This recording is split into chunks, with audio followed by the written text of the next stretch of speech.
What's up, everyone? Welcome back to episode 8 of Euphorics. I'm here with SHUMR. Yes, thank you for having me. Yeah, SHUMR is an LA-based DJ and producer. This guy's been on the scene for a while. He's well-versed in both producing and DJing. And, growing up, this guy was one of the first DJs I ever saw. You were... Oh, really? I feel like you were DJing like a lot of bar mitzvahs and parties in high school and middle school and stuff like that, Yeah. right? Yeah, I started DJing ever since I was 13, so that was in 2013. I'm 23 now, so Yeah. it's been like 10 years. But we went to high school together, so Yeah. we know each other through soccer, right? Yeah. Yeah. Yeah, through soccer. I think also we may have played on an AYSO team once. Probably. Honestly, I think so. I'm not 100% sure, but I think we did. Yeah? Okay. But yeah, high school soccer, all of high school, and you went to Rodeo too, right? Yeah. Oh, you went there too? Yeah, I went to Rodeo. Oh, I didn't even know that. That's when I first started hearing about you DJing. Was at Rodeo. Oh my gosh. Yeah. Yeah. So funny. So wild. So now here we are today, over 10 years later, coming full circle. So that's pretty wild. Yeah. So you started at, you said, how old? 13.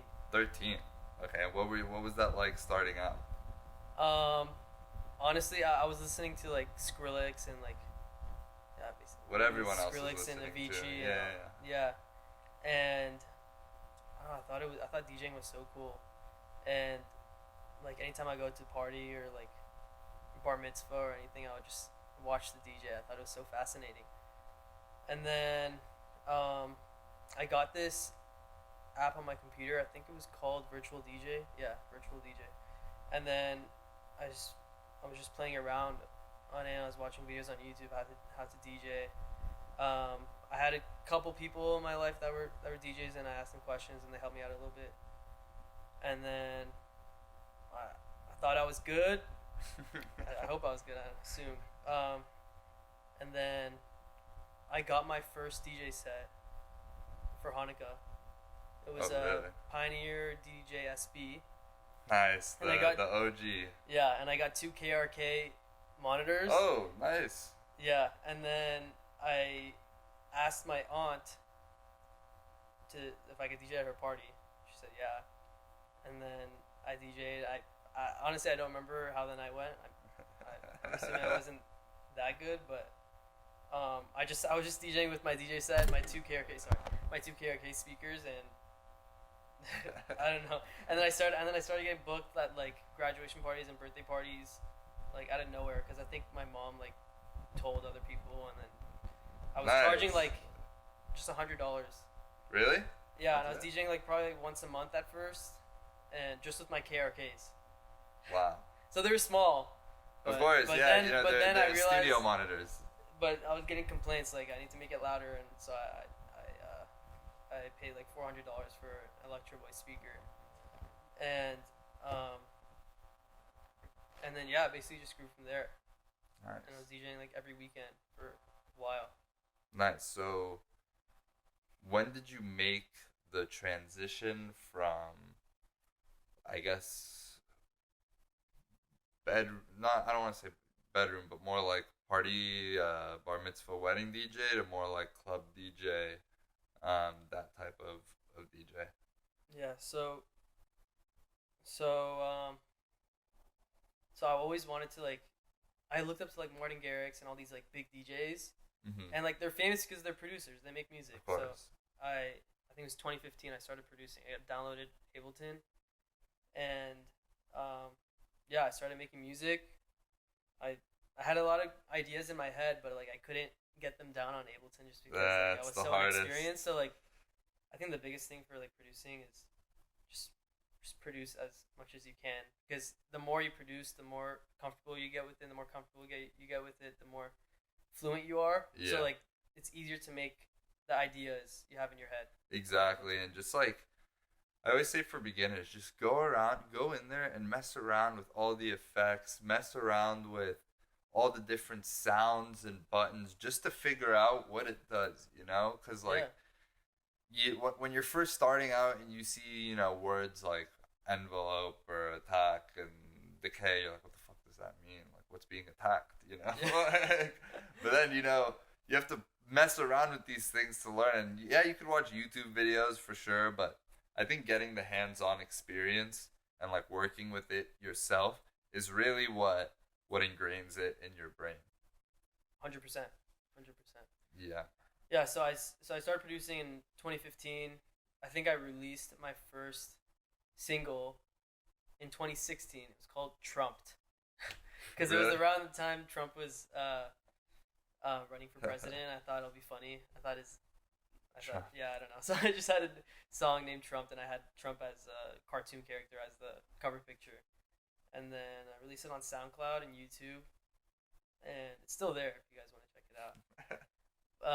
And then I think I released like a few more tracks for the next like 5 years. I was on and off with producing, honestly.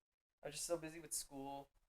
It's hard, especially when you're starting out. It's hard because like it takes such a long time to do everything to get things to sound good. You put 30 hours into a song for it to sound still bad, like when you're first starting out, and it's like my mix sounds horrible and all that. So it's frustrating at first. I went through, the same thing where it's like I wasn't making anything the first few years I had Ableton because I remember the first time I opened it, it was so overwhelming to me. Like, probably spent half an hour in there and then closed it, Yeah. Yeah, there have been so many times where I get stressed out. I'm like, I don't feel like making anything. That was like, now I try to push through it. I think it's important, like, to make music when you don't even really feel like it. Yeah. But the best music is when you really feel like making music. 100%. When you feel like it, when you're in the zone.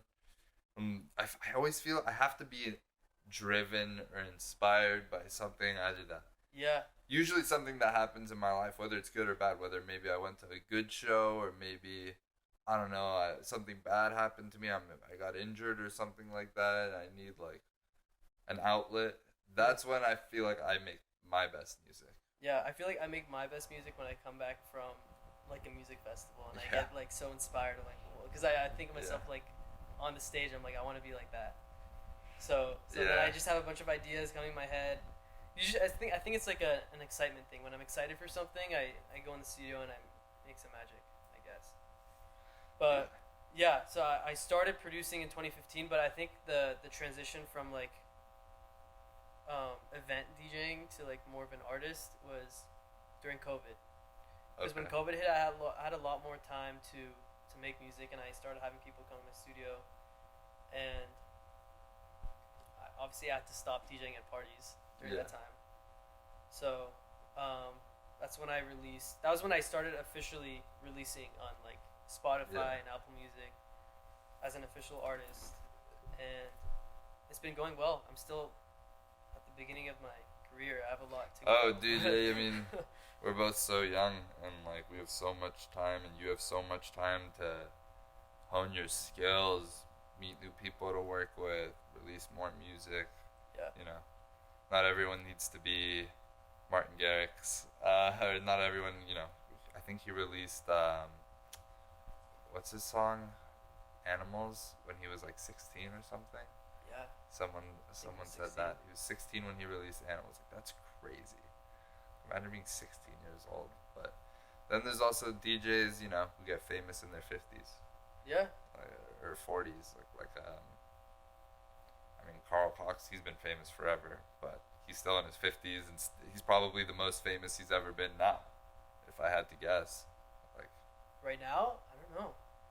I mean, he's still like playing Ibiza every year at Tomorrowland, all the major festivals. Yeah. So. But like older DJs like Solomon, Marco Corolla, Adam Port. How old's Adam Port? I don't know. He just looks older. Yeah.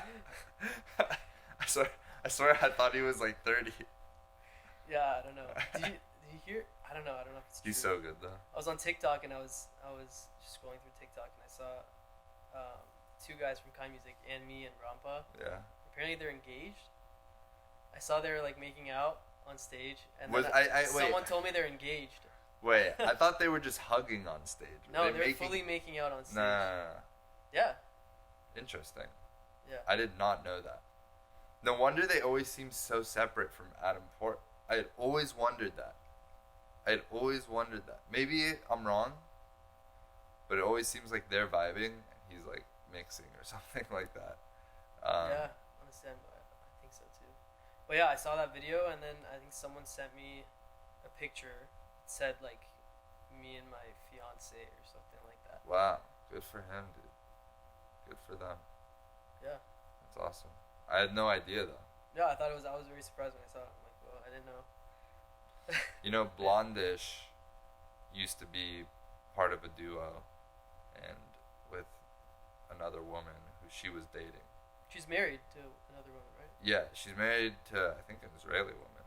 Oh, really? If I'm not mistaken. She's married to him, but she used to be with another woman, I think, who was her partner in Blondish. Maybe it's the same one, and then the other girl just left the duo. I don't know, but I know Blondish used to be two girls. Now it's one. No idea. Yeah, so She's a really good DJ. I haven't seen her live, but I've listened to her mixes and I like all her songs. Like, yeah, I really she's getting very popular now. Yeah, I really like a lot of her older stuff. She just makes very different music, like completely different. Not as much of a fan of her newer stuff, to be honest. Some of it's good. I like Sete. That's a great song, but like, I love playing her Samba Sujo remix. Yeah. At my sets. Yeah, I like that song too. Everyone loves it when I play that. Yeah. So check it out. I used to play that one out too. Yeah, that one hits the dance floors. People love that one. Yeah, but I wonder like if there's any other DJs out there that are like married or dating that like we just don't know about. Fisher is married to Chris Lake. No, Fisher's married to. No, I'm not saying married like any duos or anything. Oh yeah, I don't know. I don't think I know anyone. I'm trying to think off the top of my head. But I don't know many DJs that are married. Yeah, no, a lot of them don't get married, or if they do, they like keep it low key. Or a lot of times they'll have kids and they'll like pay for the kids and stuff and pay the wife. Like, is David Guetta or Calvin Harris married? I have no idea.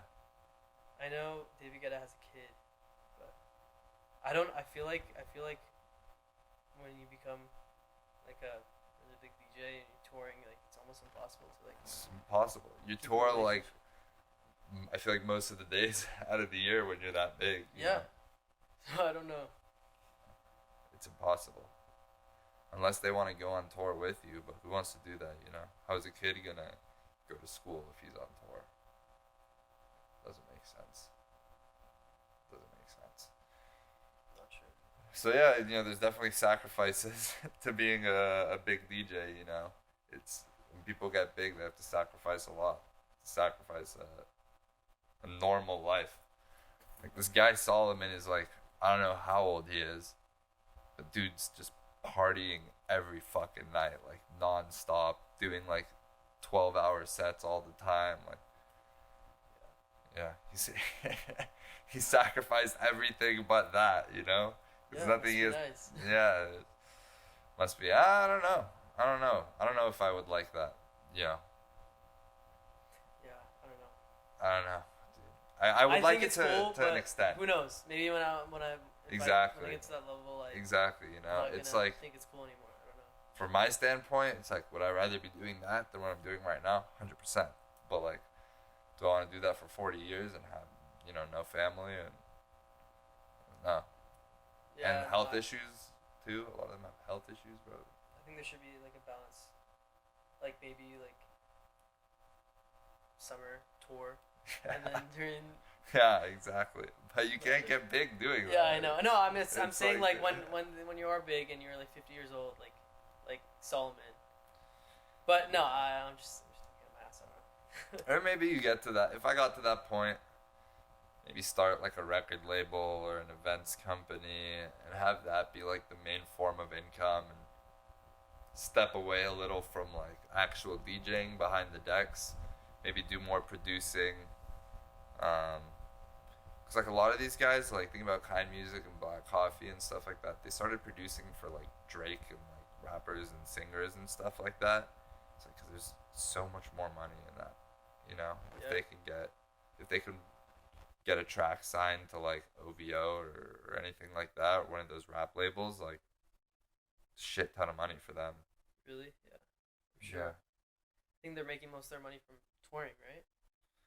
Yeah, from shows. I mean, you don't really make money from streams. Like, Yeah. Unless you're getting a billion streams. I Yeah. don't know how much you're making it. I think it's like $50 for every 10,000 streams around on Spotify. okay, $50 for every 10,000. So if you do the math, So a million is 100 times $50. $5,000 for a million streams. yeah. That's nothing. What about a billion? Yeah, but how many people have a billion? I don't know, like the big DJs. Dude, but even like the biggest artists like Kendrick Lamar only have like hundreds of millions. So like actually hundreds of millions, you're getting probably if you have 100 million streams, I mean, it's nothing compared to what they're that's making. 500,000 though. Yeah, but it's nothing compared to what they're making from touring. Yeah, nothing. I mean, I heard It's Kendrick pennies. got paid $2 million for Coachella in 2017. Is that I don't know. I don't even 2 know how million. is that a lot or a little? I don't know. I mean, at the time it was a lot, but I feel like it's just gone up since then. Like, I can't imagine artists are probably getting paid like. I'm sure the headliners at Coachella probably get paid like 5 million, 4 million for the weekend, which is an insane amount. More. Bro. No way, dude. They're on stage for an hour. You think they're getting paid more than? The headliners, I'm guessing they would get paid more just because No, I dude. don't know. They do not. 2 million's an insane. Kendrick Lamar, like, bro, it's Kendrick Lamar got paid 2 million. Yeah, no, it's a lot. It's a lot. It's a shit ton of money. To, It's a lot. you know, I'm doing gigs for $200. You know? Yeah, what about the smaller DJs? How many like the European DJs that are not that big, but Like they're Solomon and stuff? Solomon probably gets paid 50 for a show. For a big show, he plays 50. Smaller shows, he probably gets paid 10 to 15,000. okay. It's not too bad. They're DJing all day, every day. They're always on the plane. Yeah, They're literally living on a plane. they live on the plane. It's crazy. It's crazy. A guy who I had on a couple episodes ago, Adam Saluk, he's doing a tour in South America right now, and it's literally Wow. just like, okay, one night here. You do one night here. The next morning, you fly to the next place, do a night there. And then every day, a new place, bro. Every single day. They called me, I called them, and it was Sunday. And he was like, yeah, we're about to play a show. I'm like, it's a Sunday. What do you mean? There's always shows. Just fell asleep. Shit turned off. That's another thing that, like, if I'm not flying first class, I don't know if I could fly that often. Like, just be on a plane like that. Yeah, no, honestly, I hate flying. Like, I hate flying when I'm crammed Yeah. in the middle seat and I'm stuck on the plane for like over 10 hours. No one likes it. No, I hate that, dude. I always have to get up. I can't ever get a middle seat. I always have to get the aisle seat so I don't have to like Yeah. worry about annoying the people next to me. No, I like window. Because I take like a sleeping pill in the window seat. Oh yeah. I just pass out. No one wakes. Because if I take a sleeping pill in the middle of the aisle, the two people on the inside always want to get up to piss and they wake me up, bro. I'm on a sleeping pill, so I'm like, out. Oh yeah. So I always try to get window. Also because I can sleep on the window, which That's is true. nice. That's true. Nice. But definitely not middle. Middle's the worst. It's the worst. It's Unless the I could- absolute worst. Yeah, unless I can lean on someone. Yeah, if you have someone to lean on, it's nice. Usually If you have someone leaning on you, it's horrible. sometimes if I'm able to, not all the time, because it's too crammed, but I sometimes lean forward and I put the Yeah, I table do down that. and just I lay try to down do like that. that. I try to do that too. And my back hurts. Whatever. Yeah, no, I try to do that as well. Yeah, it's nicer when you're either flying with family or with friends, so you know who you're sitting next to, as opposed to like, dude, when you don't know who you're sitting next to, it's rolling the dice. You Yeah, know? you should have used that lady as a pillow. Use her as a pillow? No. No, I'm kidding. I'll hold back my comments. For the respect of our viewers. Um, but yeah, I don't know if I could fly around that often to all these different countries and all these different cities. Honestly, I could do it like a couple months out of the year. If someone's like, yo, 2 month tour, 1 month tour, I'd be like, I'm down.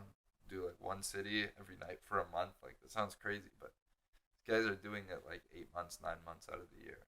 So Yeah. it's crazy.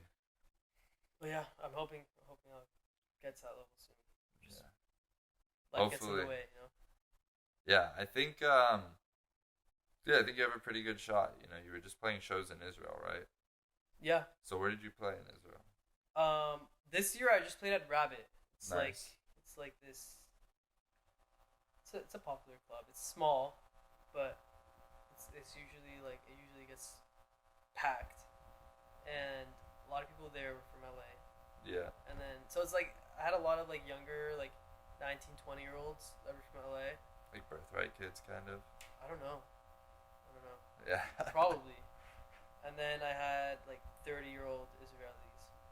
Okay. Just vibing. So nice mixed crowd. Interesting mix. Alright. It was a really fun night. I DJ'd once, but last year I DJ'd at this place called Shalvata. It's the biggest Nice. club you in DJ'd there. Israel. That's fine. This place called Moonchild. It's like down the street. It's like not as big, but it's still pretty big. And then I did Goat, which is like a restaurant, club type place. I think that's the best place to perform in Israel. It's called Goat. If you guys go to Israel, you should check Go. that out. I've They have never been there. I'll check it out. amazing vibes. It's like a boiler room. Oh, really? Style. You're in like the the DJ set is middle? in the middle. There are tables around. You can order sushi, and they just bring in like everyone is on like dancing That's on the sick. table, and it's a vibe. That's sick. So, what would you say like the music you play out there is? Would you say it's different than what you play here? Yeah, it's a little more like Middle Eastern style. Okay. So, which I like. Yeah. I'm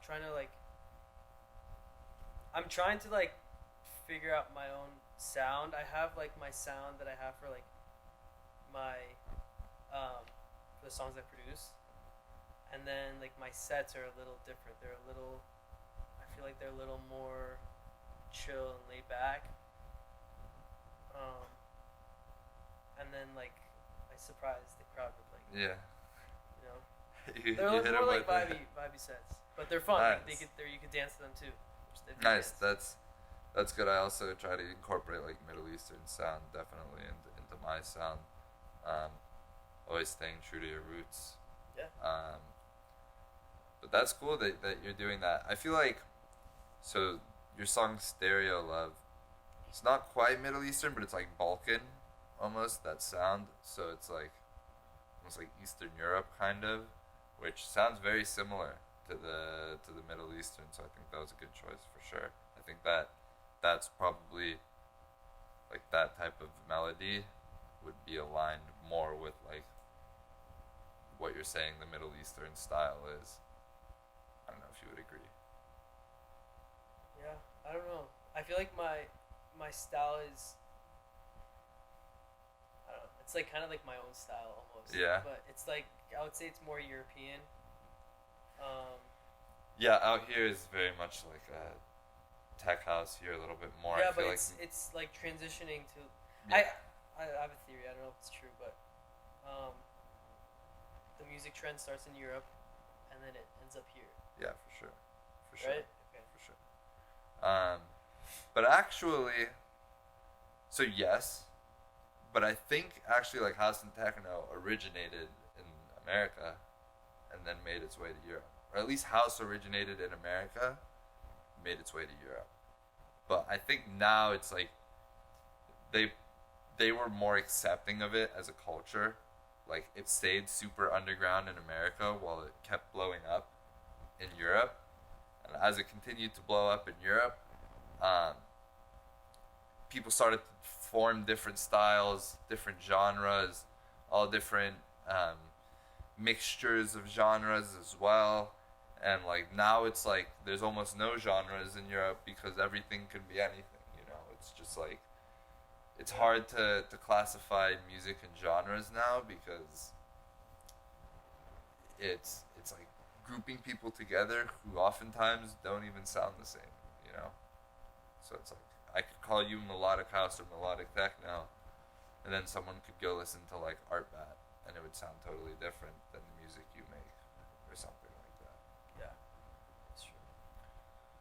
But yeah, so I've been figuring out my sound. I have my sound, but I want to make it more defined. I have a lot of unreleased tracks. Really? That like they're.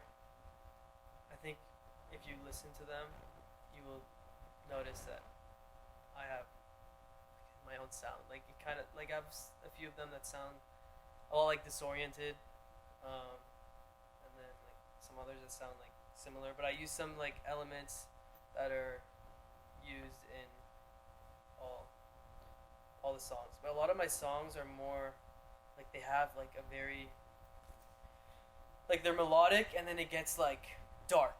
Like Disoriented is a good example. Like it's melodic, it's like happy, and then it like Yeah. it goes where the fuck am I, and then it drops, and it has like this dark drop for like 5 seconds, 10 seconds. Um. So yeah, a lot of my songs are like that, but my sets are not like that. It's a lot more like uniform, but like it's like a story. I think every set should be like a story. Like, yeah. Yeah, no, I agree. You know, start with like almost like a movie, right? It's like you start low, you come to the peak, and you go down to like the resolution almost. It's Yeah. like the same way, you know. You don't. I don't love ending sets on the high. I like ending like mid high because Same. I feel like when you end on a high, it's always like a bummer, like to leave. You know, you like people feel like they want more, which is a good thing. It's better to leave on like super high than super low. Don't get me wrong there, but I think like somewhere in the middle, so where people like are satisfied when they leave, like they feel like it was a complete set. Like when I was at Gates of Agartha, I forgot it was Marco Carolla or Joseph Capriati, one of the two. They ended like in the middle of like the most fire song. It was like the middle, and everyone thought it was like a power outage or something. You know, everyone thought like the deck stopped, but then they were like, no, it's over. That was just the end. Maybe they didn't realize it was time up. I don't know what it was. I have no idea what it was. But yeah, it just ended all of a sudden. It was like just random, like almost like in the middle of a song, dude. And it just felt weird. It just felt like incomplete. I didn't feel like I loved the set that he did play before that, but it felt incomplete. Damn. Yeah, I know. A lot of the sets I've been to, I leave before it ends. Yeah, I do too. Like music festivals, I'm like hopping from stage to stage, so like I normally don't see full sets. And I don't know, when I was in Ibiza, like I don't know, it ends at like 9 a.m. Yeah. So like I'm not gonna stay the whole time. But Yeah. Yeah. but yeah, no, I wanna go to more. I wanna go to more shows. I know Mochak is coming to LA. Yeah. When were you in Ibiza though? Last year. Nice. How was that? One of the best experiences ever. Really? Where'd you go there? So I went to Ushuaia during the day, Let's go. and then Schwei's lit. I went to High and I went to Pacha. I was only there for like 3-4 nights. Nice. I also went I went for like 3-4 nights as well. Yeah, I think after 3-4 nights you're done. Like I went to Saint Tropez after, and I couldn't even like stay awake for more than like 10 minutes. We were going from like place to place in Saint Tropez, but I just kept falling asleep at the restaurants and. Your body was in Saint Tropez. My body was done. Yeah, because I went to Ibiza after going to Israel, and like we had this whole situation happen like on the way to Ibiza where we lost all our luggage. Oh no So way. I was on the phone and with the airline for so long. The phone bill ended up being $600. I didn't realize. Oh, Yeah, no, that's crazy. But I ended up getting my luggage after like 5 months. 5 months? Yeah, 5 months. Where was it? It was in Amsterdam. It was in like a. That's it was like, crazy. Yeah, it was with like thousands of luggages in the middle of. I don't even know, just in the middle of the Amsterdam airport. And they were just like, "You'll get it one day." They're like, "We'll send it to you when we find it," and like, I got money for it and everything, and then I rebought everything that I had, and I rebought everything like probably like 3-4 months after, because I was like, oh, there's no hope. Nice. And then one night it was like, I think it was like 1 a.m. and I was going to sleep, and I get a random call, and this guy's like, "Your package has arrived." I'm like, "What package?" He's like, "It's at your front door." I'm like, "What package?" He's like, "Your lost luggage." Like, and who is like, this? I thought it was a joke at first, and then it just clicked in my head, like, oh my gosh, like this is a phone call I've been waiting for, and I just look outside, my luggage is there. That's so crazy. Yeah, and I opened everything, and it was in perfect condition. I was surprised. Really? My friend Everything was in there. everything was in there because I had a lock, Oh, but my friend's luggage was all fucked up. Really? Did they like take anything of his? No, it was just everything was just like the suitcase was like beaten up, and the stuff inside was like, I don't even remember. Some stuff was broken. Dude, that's horrible. Months. I can't imagine, bro. That's like my. How did they give you? Did the airline give you money? It was a lot of work. It honestly wasn't worth it. The amount of hours I spent trying to get my money back. But yeah, no, I had to stay on the line for so long. I had to like get receipts together and like prove that like I had stuff. They make it so hard. They made it so hard. It just wasn't worth it. It's so annoying. I didn't even get paid that much. I don't remember how much I got paid, but it wasn't that much. Yeah, these airlines are the worst, dude. They don't care. It goes back to like touring as DJs. Like if you're touring as a DJ, that happens to you. I feel like you're screwed. Yeah, I don't know. Everybody's been telling me like you should have put an air tag in your luggage, but that wouldn't change anything. I mean, I just know where it is, but like, yeah, because I know everyone that was originally traveling from Israel to Ibiza, it was a connecting flight, so the stop was in Greece. Everyone that was originally traveling from Israel to Ibiza lost their luggage. So I ended up getting in contact. Like I had all their phone numbers, and they had air tags. So that's how we knew it was in Amsterdam. Okay. But we so we didn't do anything about it. Air tags are from Apple. Like, yeah, I know what they are, but how do they work if it's in? How did it know it was in Amsterdam? Because you could go on the Find My iPhone app, and it literally says like. It doesn't need like Wi-Fi or shit or anything. Oh, that's a good question. I don't know, but you could track wherever. I don't know what it's using. That's crazy. So like anywhere, it doesn't need internet. I didn't know that. No, honestly, I don't know. I guess.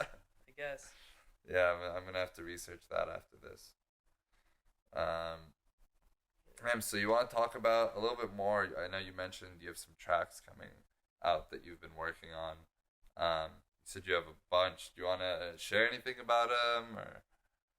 I have a lot of like songs that are not done yet, and then I have like probably like I don't know, like around 10 or a little like 8 or 9 songs that are like ready.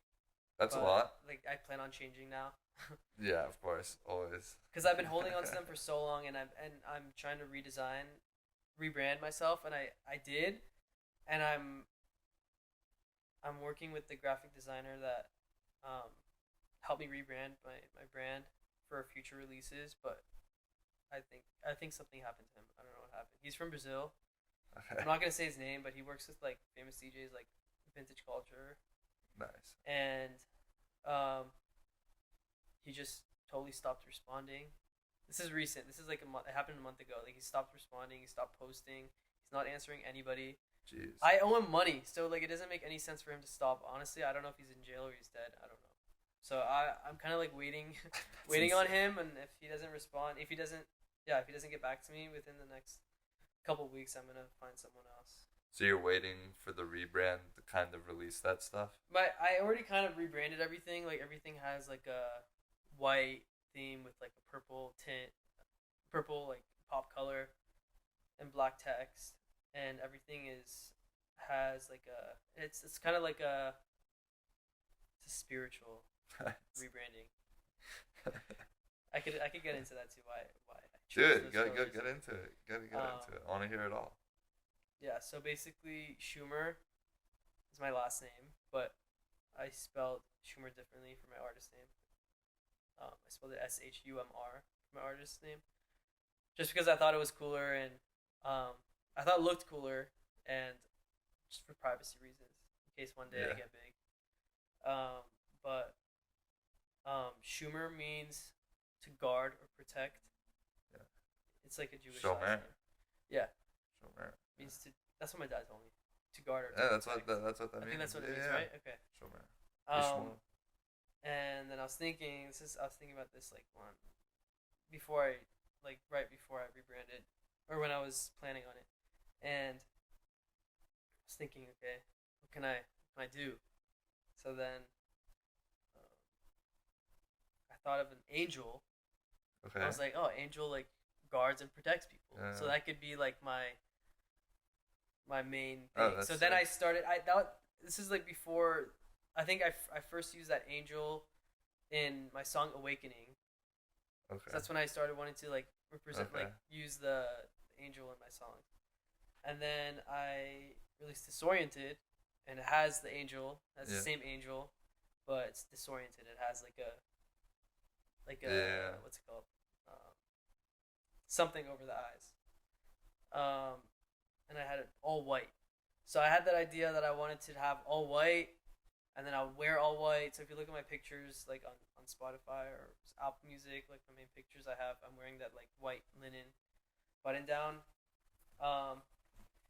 And like everything is white. And then when I rebranded, I was talking to this guy, the guy that works with vintage culture, and just coming with different ideas and themes. And then I decided to like add a pop color. Nice. And I made it purple, Nice. like chrome purple. I thought it was so sick. And then, and then all my cover arts have like the same colors, and it's Very using cool. like the same design. I like think that story. Yeah. I like that though. So now, like I kind of want to get rid of the angel and just have it more of like a spiritual thing. I feel like house music is. I feel like I'm a spiritual person, but I feel like house music is also like a spiritual genre. Yeah. Like a lot of people that like house music are spiritual people. For sure, 100%. I mean, there's a lot of. I feel like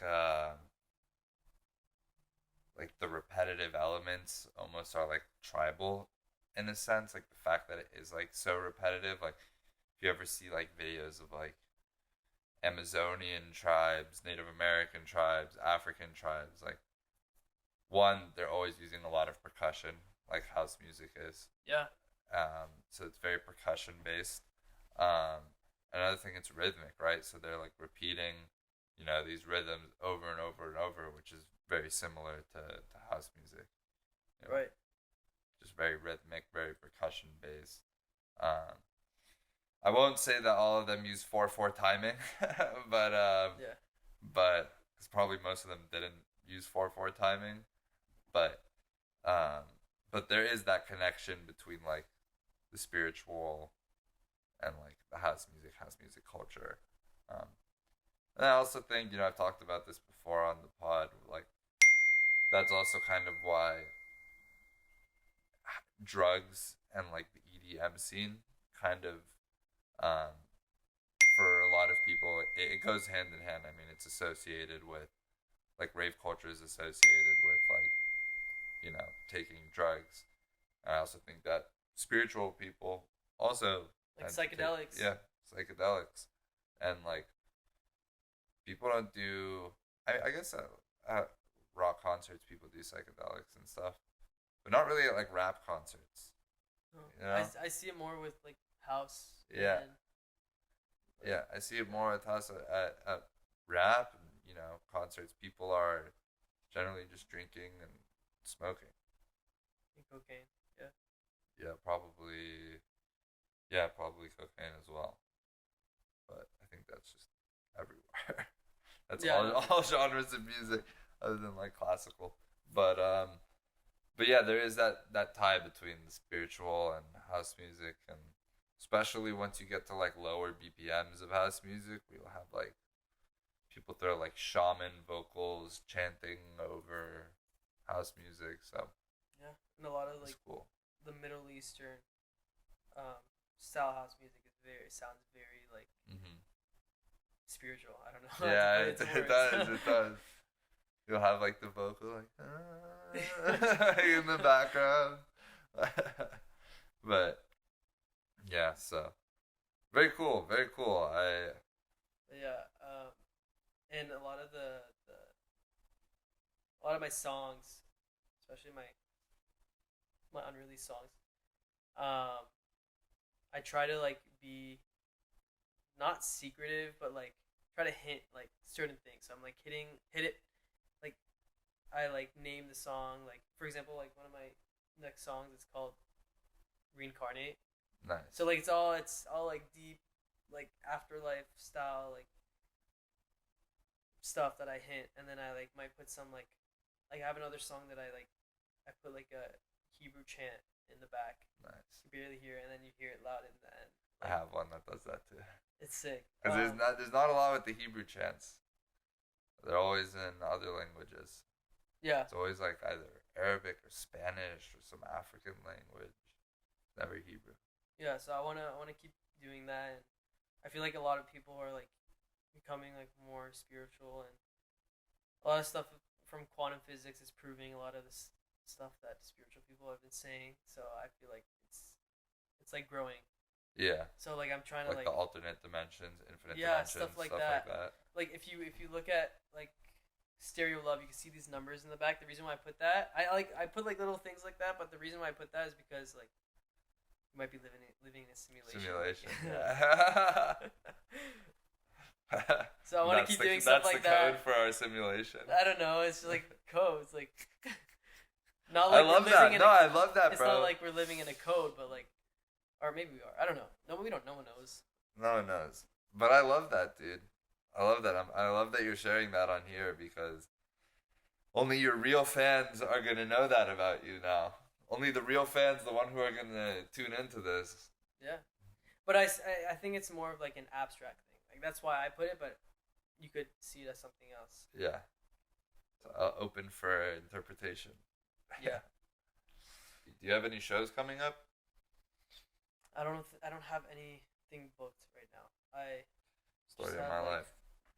Private parties right now. Nice. Yeah. But honestly, bro, private parties you can make so much more money doing private parties. Yeah, I mean, I'm pretty much doing it for the money right now.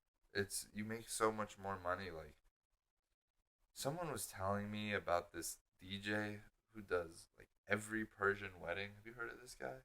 I know all of them. DJ Seppi, I'm friends with him. Or Nathan Javidson. I know all of them. I know. I'm in the industry, so I know all of them. Yeah. I know all of them. Fuck. Apparently, this guy gets paid like 15, 20K a wedding or something. Yeah, so there are two like really big Persian DJs that DJ at like pretty much all the weddings. Yeah, I've heard of them. In LA, one of them is DJ Seppi, and the other one is Nathan Javidson. These are like. Who are these guys? Just guys that DJ. Do they bring their like speakers and stuff and everything? Yeah, they have everything. 15K, bro. But yeah. That's so sick for them, dude. They're crushing it. Yeah, I mean, they're both really good. They're crushing it. You know, you can make 7 figures. If you can make 7 figures being a wedding DJ, that's insane. Like, it's so hard to make 7 figures being a real DJ. Like, so hard. Not many do it. Maybe the top 20 DJs in the world make over. Now it's industry's bigger. Maybe top 50 DJs in the world make over $1 million a year. The rest, no, there's no way. Like, there's just no way. I think at one point, Chainsmokers were like the highest paid DJs in the world, I think they were at like 60 million a year, 70 million. Like it wasn't anything. Who's getting the pay the most now? Probably Calvin Tiesto Harris, or Tiesto. yeah, one of those guys. David Guetta. I mean, those guys get like mega residencies at like Vegas and Ibiza.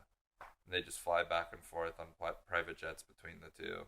Like, yeah, it's literally what it is. Like if you have a residency in Vegas, I forgot which one. I think it may have been Diplo's residency. It's like they paid for his private jet to take him to Vegas every time he had a show or something. Wow. And I'm sure there's like limits on that. I'm sure he couldn't be international or something like that, but still fucking insane. A lot of money. It's so much money, but they get paid if you do a residency, dude. You're getting like $1 million a show. You do like once a week or twice a week for like 10 weeks. You get fucking paid, you know. Yeah. Or $500K a show, something like that. Yeah. You know, Zach Bia has a residency at in Vegas. I forgot which one. Someone told me that. I know, it's so crazy. It's so crazy. He didn't start up as a DJ though. He just was friends with a lot of people, and then yeah, he didn't start. Decided he wanted to be a DJ one day, and now he's touring with Drake. Wow. He's his DJ the entire tour. He's opening for him as a DJ. It's crazy. Has he released any songs? Has he even released music? I don't know. That'd be something good to look up for sure. So, anyways, what's so someone offered you like a consistent money, so you're getting paid, let's say, $500,000 a year to become a only wedding DJ, but you're never allowed to play in a club again. Would you do it?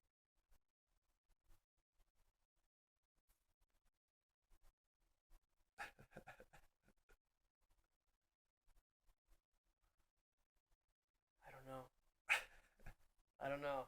It's a hard. It's a hard one. It's a tough one for sure, because it's like on one hand, yeah, you still get to DJ, do what you like, and you know, you can do what you like. I'll give you this. You can still release music, but you can still release music, whatever music you want, but you just can't DJ in clubs and at music festivals. Okay, let me ask you this. Okay, so the reason why I don't like DJing at weddings is because I can't play the music that I like playing. Yeah, of course. So are they paying so much for me to play the music that I'm known for, or the music that they want? You get half an hour every wedding. That's it. Just half an hour where you can play what you want. But for the most part, they want what they want.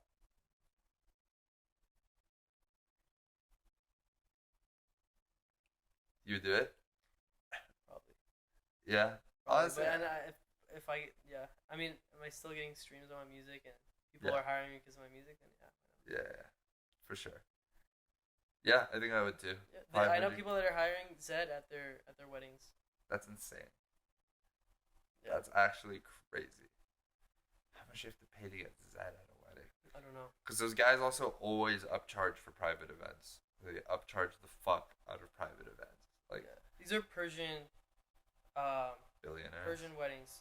Yeah. I mean, I don't know, but if you're hiring Zed, you're well off. Persian like culture is like they like to spend a lot on their weddings.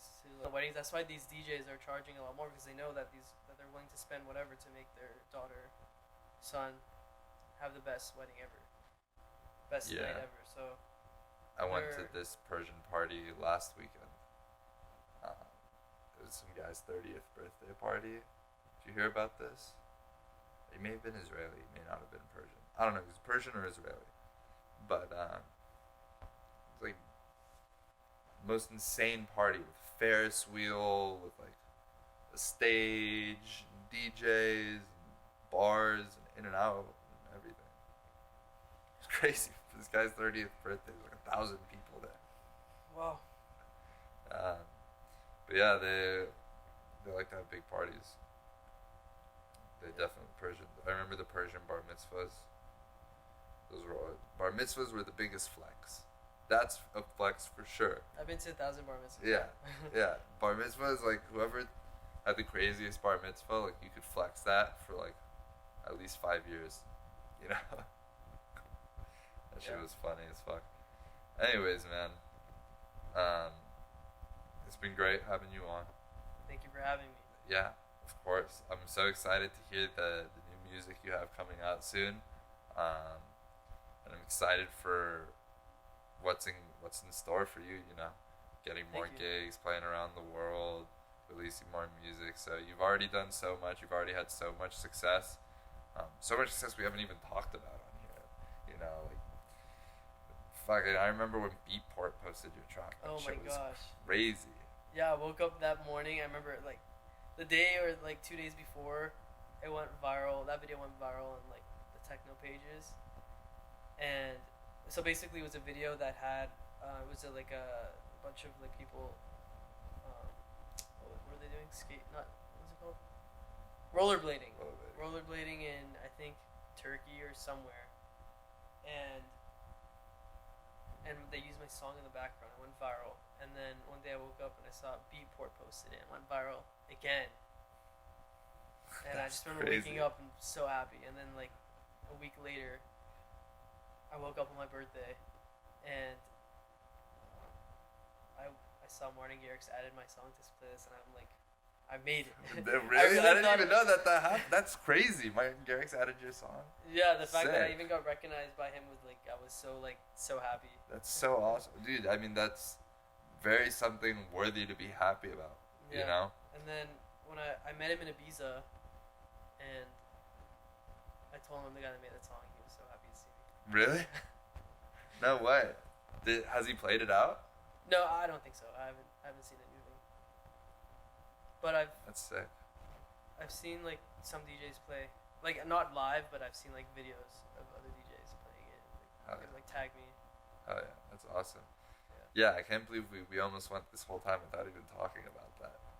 Yeah, that's wild. But yeah, you've done so much and you have so much more to come, dude. So we're very excited. Thank you. Thanks, brother. Oh yeah. I'll see you guys soon.